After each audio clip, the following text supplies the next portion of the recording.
पंखीड़ा तू उड़ने जाना पावागढ़ रे, महाकाली से मिलके कहना गरबा खेलेंगे, मारी महाकाली से मिलके कहना गरबा खेलेंगे। बोलो प्रभु बोलो हमें कब बुलाओगे, काशी विश्वनाथ जय हो प्रभु।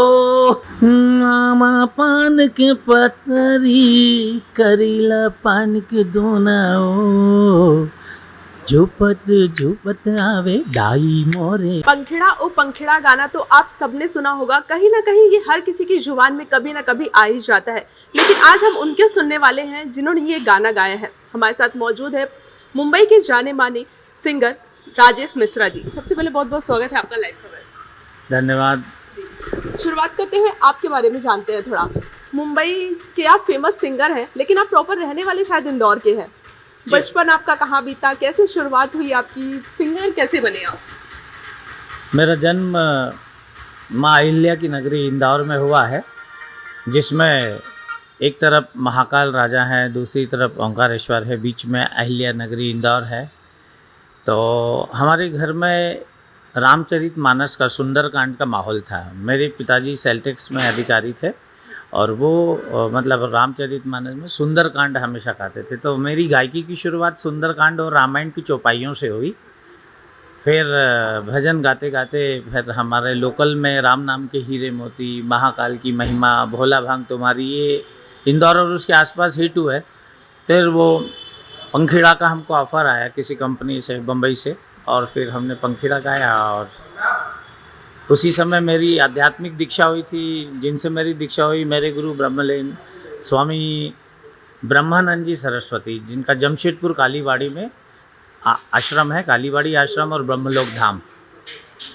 तो उसी समय मेरे गुरुजी काली माँ के ही उपासक रहे, तो वही मुझे दीक्षा के मंत्र मिले और उन्हीं की साधना फिर देवी जी की थोड़ी थोड़ी जैसा गुरुजी बताए वैसा किए।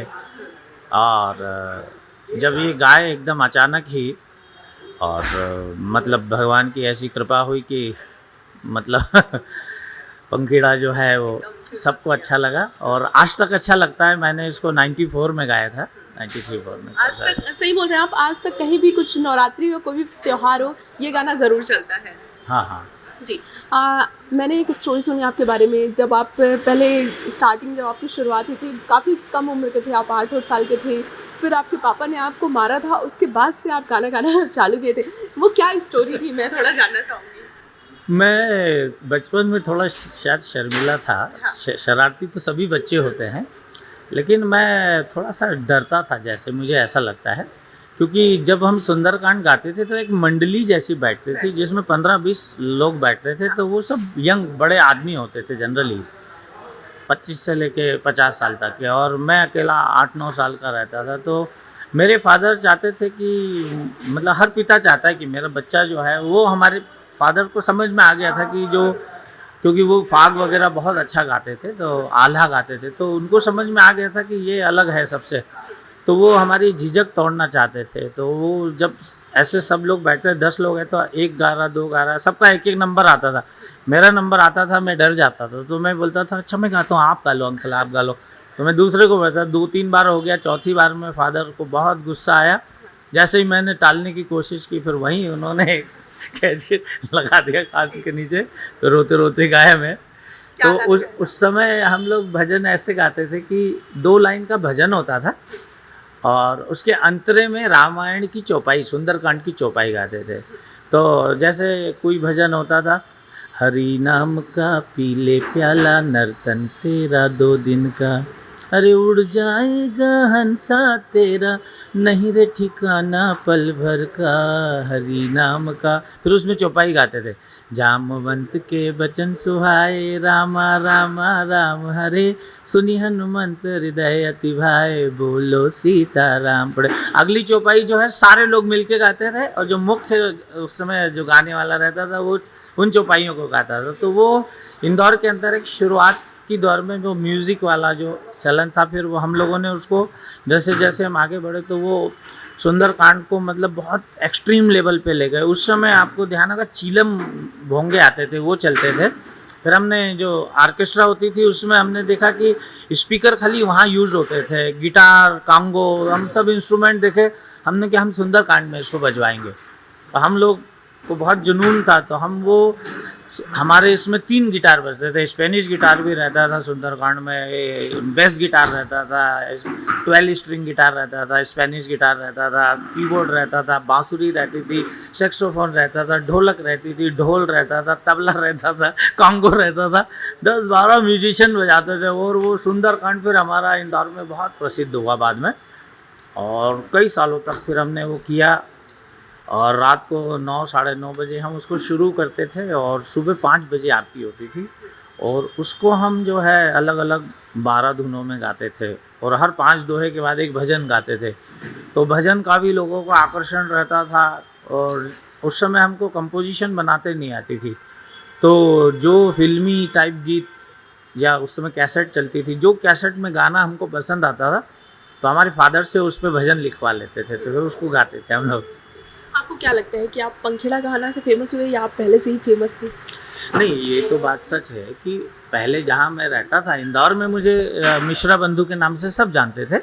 लेकिन पंखेड़ा से जो है एक राष्ट्रीय लेवल पे, वो इंटरनेशनल लेवल तक पहचान, मतलब लंदन में भी मैं गया तो पंखेड़ा के लिए लोगों का वही प्रेम था। साउथ में भी जहाँ पे हिंदी नहीं जानते वहाँ भी पंखेड़ा हिट है, और आज तक फ़ोन आते हैं। आप अगर उसमें हमारे जो भजन है महाकाली चालीसा वगैरह, उसमें आप अगर लोगों की जो कमेंट्स होते हैं वो देखते हैं तो बहुत सारे लोग बोलते हैं कि मुझे माइग्रेन था, मुझे सिर दर्द था, और मैंने ये पंखेड़ा सुनता हूँ रोज़, अब मेरी तबीयत ठीक हो गई। मुझे ये बीमारी थी, मैं महाकाली चालीसा सुनता था और मेरी बीमारी ठीक हो गई। तो मुझे बहुत आश्चर्य भी लगता है, लेकिन वो है महाकाली की कृपा है, और जो जिस भाव से उसको ग्रहण करता है वो महाकाली जैसे यहाँ का मान्यता है कि ये सबकी इच्छाएं पूरी करती है।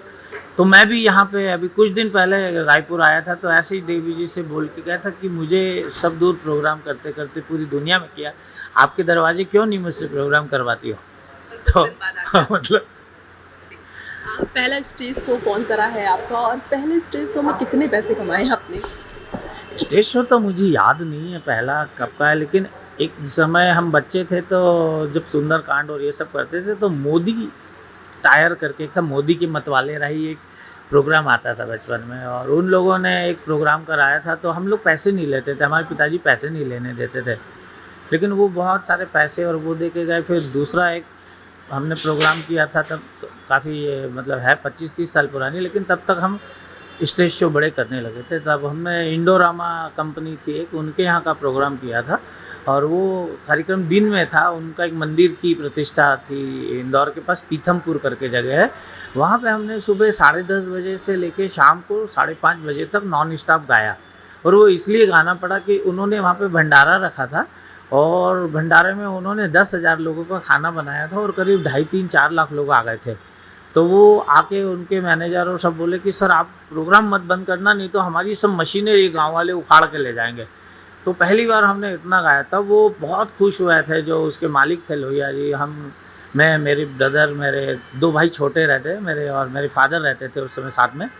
तो सबको सोने की चैन और दुर्लभ बारीक बारीक रुद्राक्ष थे, वो उस समय हम लोग नहीं समझते थे। प्लस चांदी की हनुमान चालीसा थी, मोटी मोटी प्लेटों पे, वो 2 हमको हनुमान चालीसा उन्होंने गिफ्ट की, रुद्राक्ष की माला दी।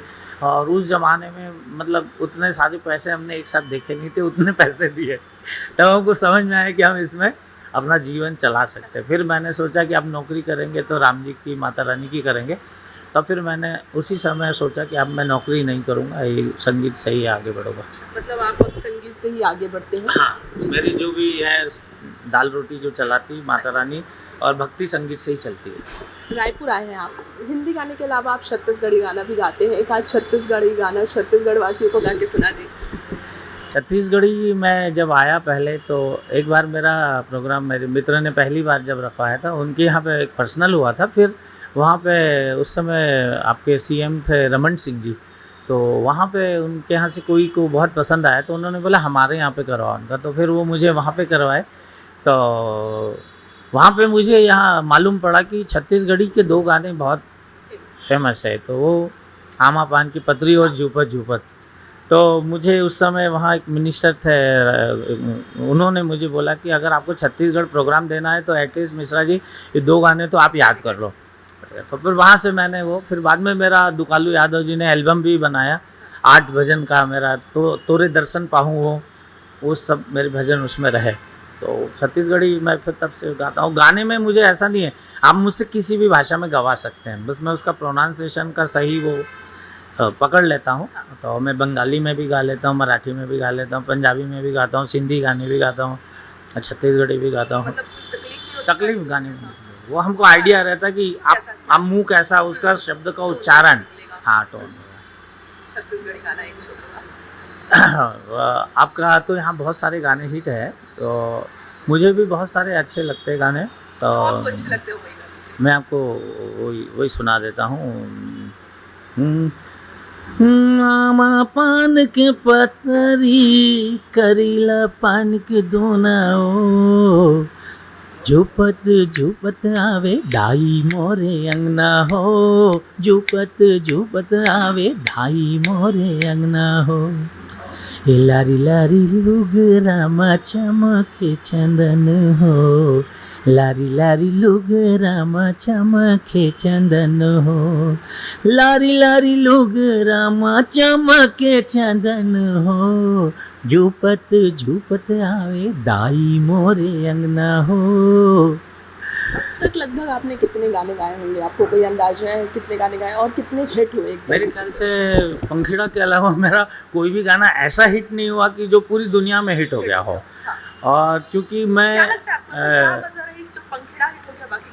यहीं आके जो भाग्य नाम की चिड़िया है उस पर हम विश्वास करते हैं कि जिन लोगों को हमने गाने सिखाए बम्बई में, जो लोग हमारे साथ उठते बैठते थे, उस समय 97 में सोनू निगम था, उसने भी मुझे बोला राजेश भाई आपका फ़ील ऐसा है, बहुत अच्छा, मुझसे भी अच्छा आपका फ़ील है गाने का, आप मेरे उस्ताद के साथ ज्वाइन कर लो। मैं उनको ज्वाइन करना चाह रहा था और उसके पहले ही गुलशन जी का मर्डर हो गया। तो वो भाग्य रहता है ना, जो हमारे यहाँ कहावत है कि कोई चरित्र और भाग्य कोई समझ नहीं सकता है, पुरुष का भाग्य, तो वो भाग्य की बात है। अदरवाइज़ तो मैं आपको मेरा कोई भी गाना सुनाऊंगा और आप मुझसे 2 साल बाद मिलोगे, मैं आपको अभी लिख के दे दूँ, आपको मुझे देखते ही आपको वो गाना याद आ जाएगा।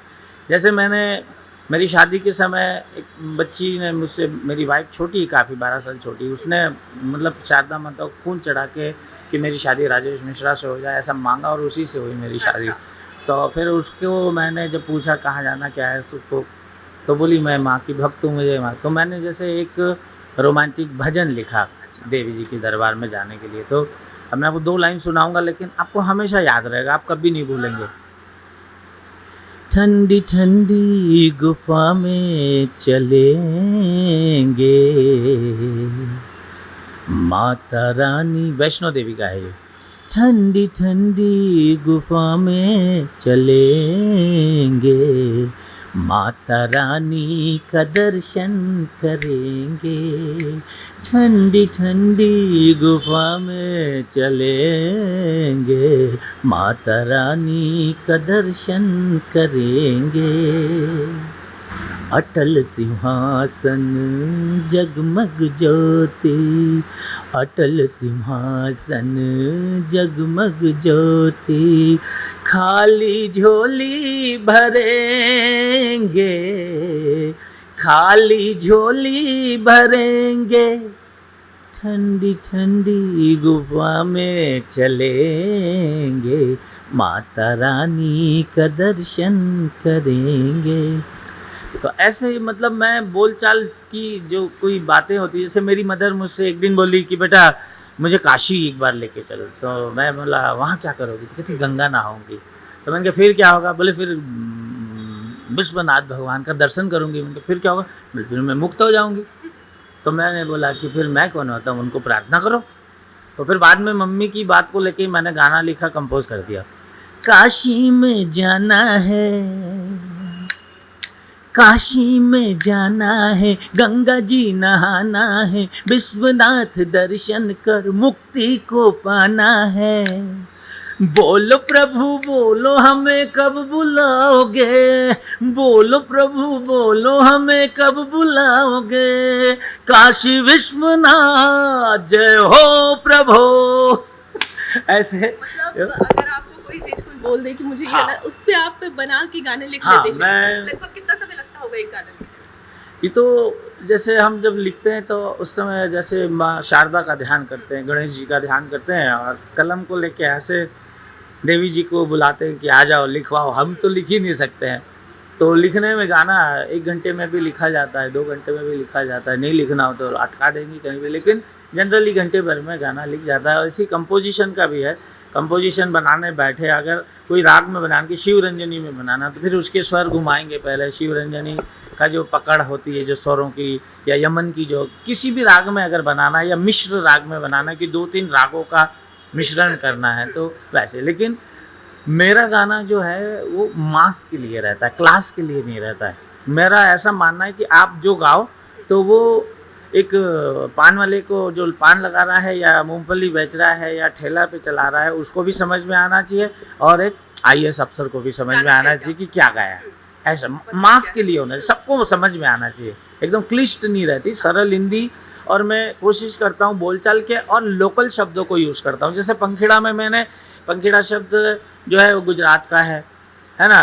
फिर जहाँ मैं रहता हूँ वो एरिया उस समय मैं रहता मालवा कहलाता था, इंदौर और उस पर, तो वहाँ की बोली ली। फिर मेरे दोस्त लोग मारवाड़ी थे तो मारवाड़ी शब्द लिया, और हिंदी जो हमारी ज़ुबान है तो हिंदी को भले ऐसे 3-4 लैंग्वेज मिक्स कर देते हैं उसमें।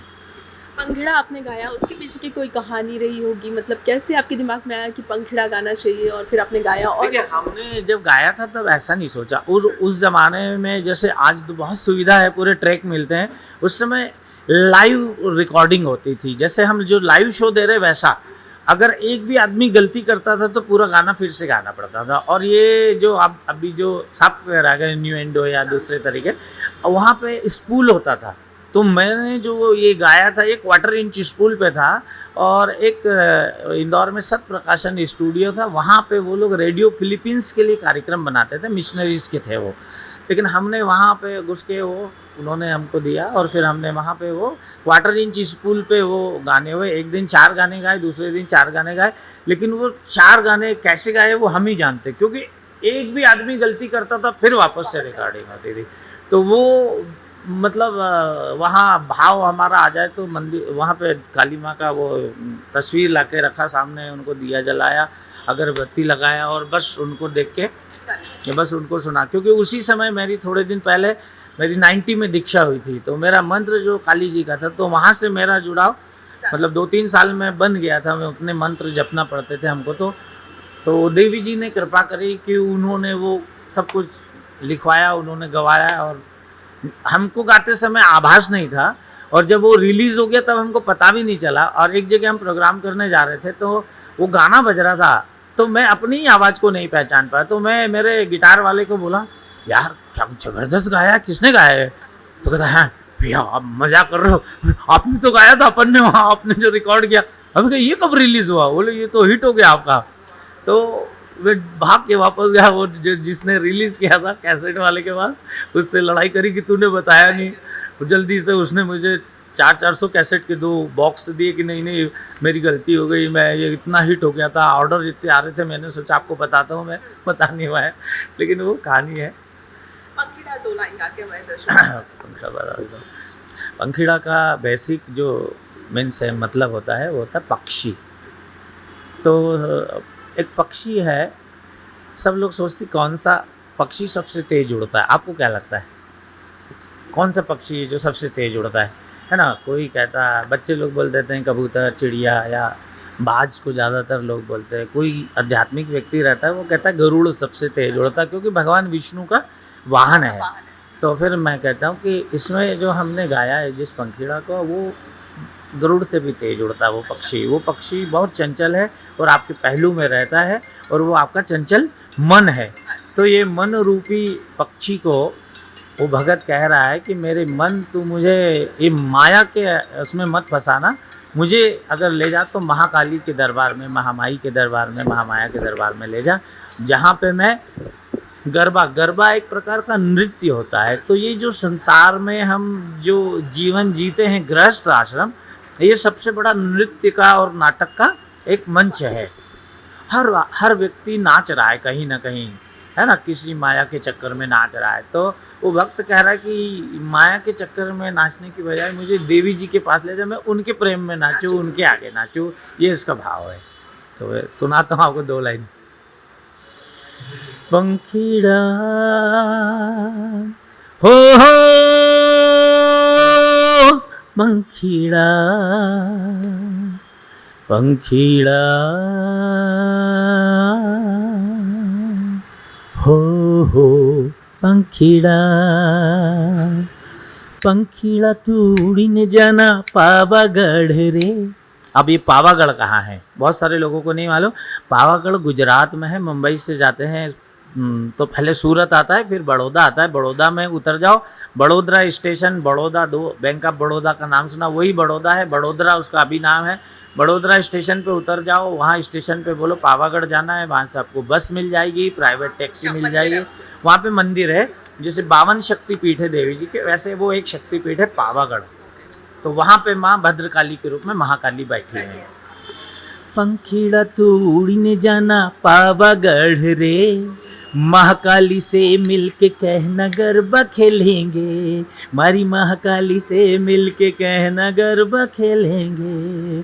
पंखीड़ा ओहो पंखीड़ा पंखीड़ा हो पंखीड़ा। मैं ये जानना लास्ट, अगर आपसे कोई संपर्क करना चाहता है, कैसे संपर्क करे, कैसे आप आते हैं, लगभग क्या फीस रहती है? देखिए, अब तो मैं यही बोलूँगा कि यहाँ चूँकि मैं अपने आप को काली माता का बच्चा मानता हूँ, बेटा मानता हूँ। और पहले मैं कुछ समय पहले जब दीक्षा नहीं थी तब मुझे नाचने में बड़ा संकोच होता था। फिर जब मेरे गुरुजी ने बताया कि सारी दुनिया नाच रही है माया के चक्कर में, तुम भगवान के चक्कर में नाचोगे तो तुम्हारा नाचना कुछ सार्थक हो सकता है। तो मुझसे मिलने के लिए तो नेट पे सब नंबर है, लेकिन काली माता मंदिर में कार्यालय पे आकर आप मिलेंगे। यहाँ पे जो हैं दुबे जी, मामा जी, इन लोगों से मेरा अगर मैं पूरी ऑल इंडिया की बात तो उसमें तो मेरा मोबाइल नंबर है, वो मोबाइल नंबर नेट पे है। तो जिनको कराना रहता है वो ढूंढ ही लेते हैं वो नंबर। तो वो नंबर है मेरा 9820042578। उसमें छुपाने के लिए कुछ नहीं है। हाँ, मुझे तो आपको विश्वास नहीं होगा, ऐसे ऐसे लोगों के फ़ोन आते हैं जो पंखेड़ा पंखेड़ा बोलते हैं, लेकिन बाकी के शब्द मुझे उनके समझ नहीं आते। वो साउथ से फ़ोन करते हैं, सर हमारे पंखेड़ा पंखेड़ा तो क्या बोलते हैं पता नहीं। मैं कहता ओके ओके। तो आज तक ये सिलसिला मतलब पिछले 20-22 सालों से जब से गाया मैंने, हाँ मतलब 30 साल हो गए अब तो उसको। 95 से शुरू हुआ था वो सिलसिला। तो माता रानी की दया है कि यहाँ रायपुर और छत्तीसगढ़ सबसे अलग है।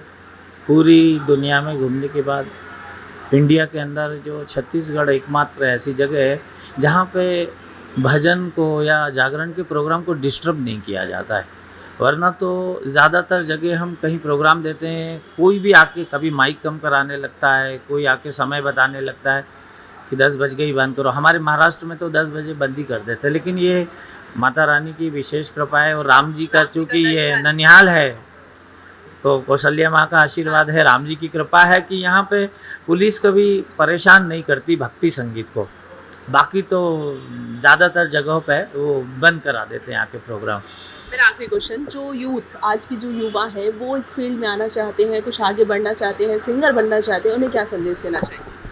देखिए, ये लाइन बहुत कठिन है, लेकिन अगर आप देखो कि आपने अगर पढ़ाई की लगभग 15 साल पढ़ाई करने के बाद आप ग्रेजुएशन हुए और जब आप नौकरी मांगने जाते हैं सामान्य तौर से, तो आपको 15 से 20 हज़ार रुपये से ज़्यादा की नौकरी नहीं मिलती है।